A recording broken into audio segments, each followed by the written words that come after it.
யாழ்ப்பாணம் பல்கலைக்கழகத்தின் மூத்த விரிவுரையாளர் காட்டுப்பகுதியில் இருந்து சடலமாக மீட்பு.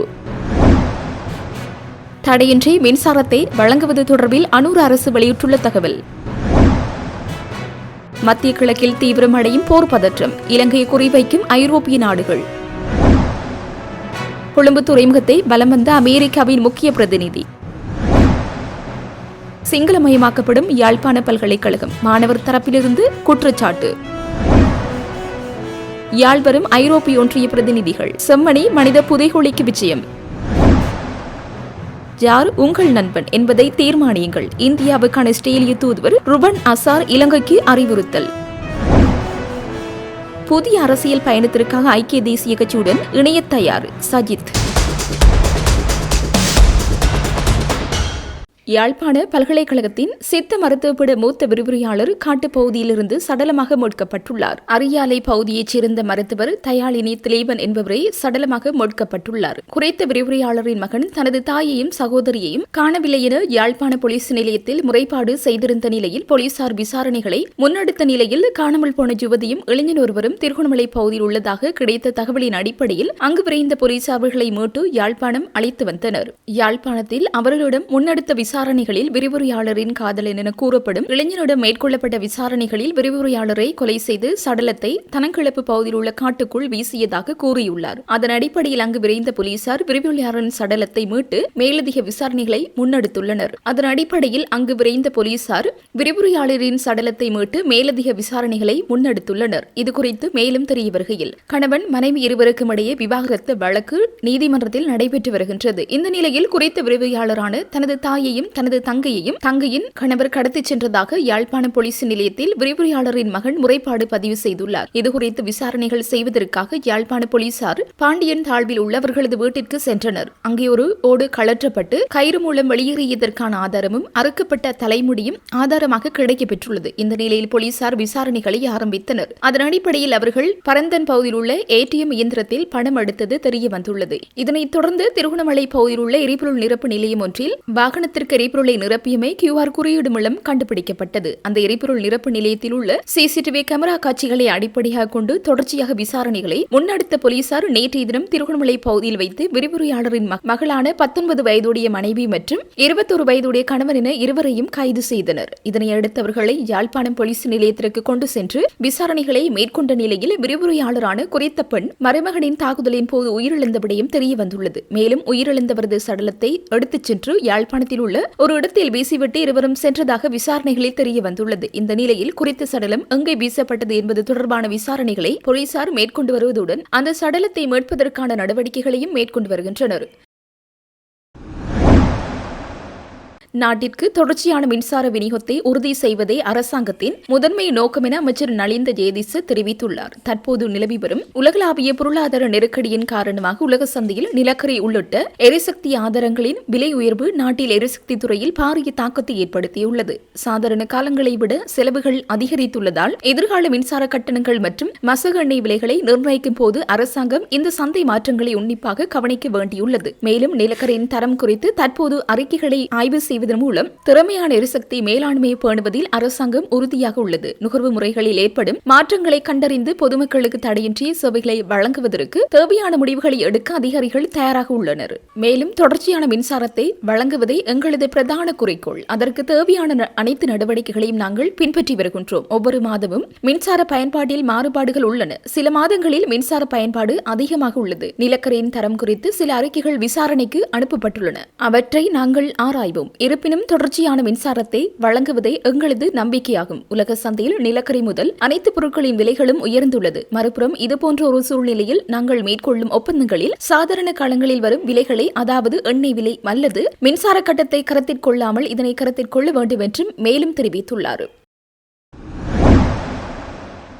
மத்திய கிழக்கு பிராந்தியத்தில் உள்ள நாடுகளில் முதலீடு செய்துள்ள அமெரிக்கா மற்றும் ஐரோப்பிய முதலீட்டாளர்களை இலங்கைக்கு ஈர்ப்பதற்கான செயற்திட்டத்தை ஜனாதிபதி அனுரகுமார திசாநாயக்கவிடம் இலங்கை முதலீட்டு சபை சமர்ப்பித்துள்ளது. மத்திய கிழக்கில் நிலவும் போர்ச்சூழல் நிலையால் எழும் நெருக்கடிக்கு இலங்கையை ஒரு உகந்த முதலீட்டு மையமாக பயன்படுத்துவதே தங்களின் நோக்கம் என்று இலங்கை முதலீட்டு சபையின் பணிப்பாளர் நாயகம் ரேணுகா எம் வீரகோன் தெரிவித்துள்ளார். இத்திட்டத்திற்கான பதில்களை ஜனாதிபதியும் நிதியமைச்சும் எதிர்பார்த்துக் கொண்டிருப்பதாக அவர் கூறியுள்ளார். போர் குறித்த அச்சம் இல்லாததும் நீர்வளம் கொண்ட நாடாக இருப்பதும் முதலீடுகளை ஈர்ப்பதில் இலங்கைக்கு சாதகமாக அமைந்துள்ளன என்றும் அவர் கூறியுள்ளார். தொலைத்தொடர்பு, சுற்றுலா, கல்வி, நிதிச்சேவைகள், மருந்து உற்பத்தி, தகவல் தொழில்நுட்பம், தளவாடங்கள் போன்ற துறைகளில் ஐரோப்பிய மற்றும் அமெரிக்க நிறுவனங்களை நாட்டில் முதலீடு செய்ய ஊக்குவிக்கலாம் என பணிப்பாளர் நாயகம் குறிப்பிட்டுள்ளார். இந்த நிலையில் மத்திய கிழக்கு மற்றும் ஐரோப்பாவில் உள்ள இலங்கை தூதுவர்கள் எதிர்காலத்தில் பொருளாதார, ராஜ்யதந்திரம் தொடர்பாக மேலும் முக்கிய பணிகளை செய்ய வேண்டியிருக்கும் என்று முதலீட்டு சபையின் சிரேஷ்ட அதிகாரி ஒருவர் தெரிவித்தார். துபாயை போன்ற வரி விலக்கு கொள்கைகளுடன் இந்த நாட்டில் முதலீட்டை வழங்குவது நடைமுறையில் சாத்தியமற்றது. ஆனால் தற்போதைய போர்ச்சூழலை எதிர்கொண்டு பாதுகாப்பு, நீர் மற்றும் உயிர் சக்தி ஆகியவற்றை கொண்ட ஒரு மூலோபாய வாய்ப்பு இலங்கைக்கு உள்ளது என்று அவர் மேலும் தெரிவித்துள்ளார்.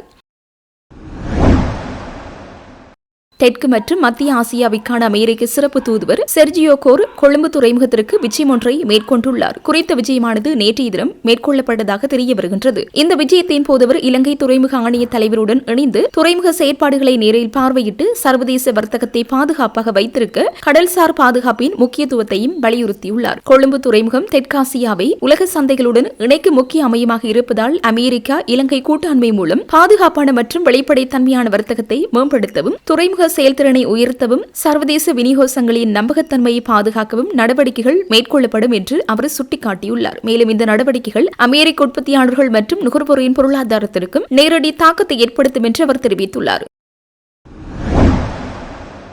யாழ்ப்பாணம் பல்கலைக்கழகமானது தற்போது சிங்களமயமாக்கப்பட்டு வருவதாக யாழ்ப்பாண பல்கலைக்கழக கலைப்பீட மாணவர் ஒன்றியத்தின் ஊடக பேச்சாளர் கவிதரன் தெரிவித்துள்ளார். நேற்றைய தினம் பல்கலைக்கழகத்திற்கு முன்பாக இடம்பெற்ற போராட்டத்தில் கலந்து கொண்டு கருத்து தெரிவிக்கும் போதே அவர் இதனை தெரிவித்துள்ளார். அங்கு அவர் மேலும் தெரிவிக்கையில், பல்வேறு துறை சார்ந்த விரிவுரைகள் எவ்வித எதிர்ப்புமின்றி ஆங்கில மொழிக்கு மாற்றப்பட்டு சிங்கள மாணவர்களை உள்ளடக்கி சிங்களமயமாக்கப்பட்டு வருகின்றது. இது மிகவும் ஒரு பாரதூரமான விடயமாக காணப்படுகின்றது. யாழ்ப்பாணம் பல்கலைக்கழகம் என்பது தமிழர்களுடைய ஒரு மரபுரிமை சின்னம், தமிழர்களின் போராட்டத்தின் ஒரு அடையாள சின்னம், தமிழர்களின் பண்பாட்டு ஒரு காவலர். இப்படியான பல்கலைக்கழகத்தில் மேற்குறித்த மோசமான செயற்பாடுகளிலிருந்து மாற்றம் வேண்டும் என்று கோரி ஆட்சிக்கு வந்த இந்த அரசாங்கம் மாணவர்கள் மீது காட்டுகின்ற மாற்றம் இதுதானா? முன்னைய அரசாங்கத்திற்கும் இந்த அரசாங்கத்திற்கும் என்ன வித்தியாசம் இருக்கின்றது என்றார். ஐரோப்பிய ஒன்றிய பிரதிநிதிகள் குழு ஒன்று எதிர்வரும் ஏப்ரல் மாதம் 20 யாழ்ப்பாணத்திற்கு வருகை தர உள்ளதாக தகவல் வெளியாகியுள்ளது. இந்த நிலையில் குறித்த குழுவினர் செம்மணி மனித புதைகுழியை பார்வையிட ஏற்பாடுகள் செய்யப்பட்டுள்ளதாக செய்திகள் வெளியாகியுள்ளன. யாழ்ப்பாணத்திற்கு வருகை தரும் குறித்த குழுவில் நோர்வே, ஜெர்மனி, பிரான்ஸ், இத்தாலி மற்றும் ருமேனியா போன்ற நாடுகளின் பிரதிநிதிகள் உள்ளடங்குகின்றதாக தெரிவிக்கப்படுகின்றது. அத்துடன் ஐக்கிய நாடுகள் சபையின் 2 பிரதிநிதிகள் குழு ஒன்று எதிர்வரும் 26 யாழ்ப்பாணத்திற்கு வருகை தர உள்ளதாக குறிப்பிடப்படுகின்றது. குறித்த குழுவினர் யாழில் பல தமிழ் கட்சிகளின் தலைவர்களையும் சந்தித்து கலந்துரையாட உள்ளதாகவும் சுட்டிக்காட்டப்படுகின்றது. மத்திய கிழக்கு பிராந்தியத்தில் மோதல்கள் தீவிரமடைந்து வரும் நிலையில் இலங்கை தனது சர்வதேச நிலைப்பாட்டை தெளிவுபடுத்த வேண்டிய அவசியம் இருப்பதாக இந்தியாவுக்கான ஆஸ்திரேலிய தூதுவர் ரூபன் அசார் தெரிவித்துள்ளார். ஆஸ்திரேலியின் இந்திய தூதுவராக உள்ள அவர் இலங்கை தனது வெளிநாட்டு கொள்கையில் யாருடனும் நெருக்கமாக செயல்படுகிறது என்பதை தெளிவாக நிர்ணயிக்க வேண்டும் என குறிப்பிட்டுள்ளார். நாடுகள் தங்களின் நண்பர்கள் யார் என்பதை தெளிவாக தீர்மானிக்க வேண்டிய காலகட்டம் இது எனவும் அவர் வலியுறுத்தியுள்ளார். மத்திய கிழக்கில் நிலவி வரும் பதற்றமான சூழ்நிலையில் பல நாடுகள் தங்களின் அரசியல் மற்றும் ராஜதந்திர நிலைப்பாடுகளை பரிசீலனை செய்து வருகின்றனர். இந்த நிலையில் இலங்கையின் நிலைப்பாடு குறித்தும் சர்வதேச மட்டத்தில் கவனம் செலுத்தப்படுகிறது. மேலும் பிராந்திய மற்றும் உலகளாவிய அரசியல் மாற்றங்கள் வேகமாக இடம்பெற்று வரும் சூழலில் சிறிய மற்றும் நடுத்தர நாடுகள் தங்களின் வெளியுறவு கொள்கைகளை மிகுந்த கவனத்துடன் முன்னெடுக்க வேண்டிய அவசியம் இருப்பதாக அரசியல் ஆய்வாளர்கள் சுட்டிக்காட்டுகின்றனர். இலங்கை பாரம்பரிய பல்துறை வெளிநாட்டு கொள்கையை பின்பற்றி வருகின்றது. பல நாடுகளின் நடுநிலையான உறவுகளை பேணி வருகின்றது. எனினும் தற்போதைய உலக அரசியல் சூழ்நிலை இந்த அணுகுமுறைக்கு புதிய சவால்களை உருவாக்கியுள்ளது. இந்தியாவுக்கான ஆஸ்திரேலிய தூதுவர் ரூபன் அசாரின் கருத்து தொடர்பாக இலங்கை அரசாங்கத்திலிருந்து இதுவரை அதிகாரப்பூர்வ பதில் எதுவும் வெளியாகவில்லை என்பதும் குறிப்பிடத்தக்கது. நாட்டின் எதிர்கால நலன் கருதி ஐக்கிய மக்கள் சக்தியும் ஐக்கிய தேசிய கட்சியும் ஒன்றிணைந்து செயற்பட வேண்டிய காலம் கனிந்துள்ளதாக எதிர்க்கட்சித் தலைவர் சஜித் பிரேமதாச தெரிவித்துள்ளார். முன்னாள் அமைச்சரும் நாட்டின் சிறந்த அரசியல் ஆளுமையுமான மறைந்த காமினி திசாநாயக்கவின் 84வது ஜனன தின நிகழ்வு நேற்று மாலை கொழும்பில் நடைபெற்றது. இதில் கலந்து கொண்டு உரையாற்றும் போது எதிர்க்கட்சித் தலைவர் இவ்விடயத்தை குறிப்பிட்டார். அவர் மேலும் தெரிவிக்கையில், தவறான அரசியல் முடிவுகளால் 220 லட்சம் மக்களும் பாதிக்கப்பட்டுள்ள இத்தருணத்தில் இடதுசாரி அல்லது வலதுசாரி என்ற பேதமின்றி மக்கள் நலன் காக்கும் முகாமை வலுப்படுத்த வலுப்படுத்த வேண்டும். இதற்காக ஐக்கிய மக்கள் சக்தியும் ஐக்கிய தேசிய கட்சியும் ஒன்றிணைந்து அடித்தளமிடும். தனது அரசியல் பயணத்தின் ஆரம்ப கருத்தா ஹாமினி திசாநாயக்க என அவர் நன்றியுடன் நினைவு கூர்ந்தார். ரணசிங்க பிரேமதாசவின் மறைவிற்கு பின்னர் குடும்ப அரசியலை விடுத்து தன்னை அரசியலுக்கு அழைத்து வந்த ஹம்பாந்தோட்டை மாவட்ட அமைப்பாளர் பதவியை வழங்கியவர் ஹாமினி திசாநாயக்கவே என்றார். தீவிர தாராளவாதம் மற்றும் தீவிர கம்யூனிசம் ஆகிய இரண்டையும் நிராகரிப்பதாக குறிப்பிட்டவர் மனிதாபிமானம், முதலாளித்துவம் மற்றும் சமூக நீதியை அடிப்படையாக கொண்ட மூன்றாவது பாதையை இலங்கைக்கு தேவையானது. 30 வருடகால மகாவலி திட்டத்தை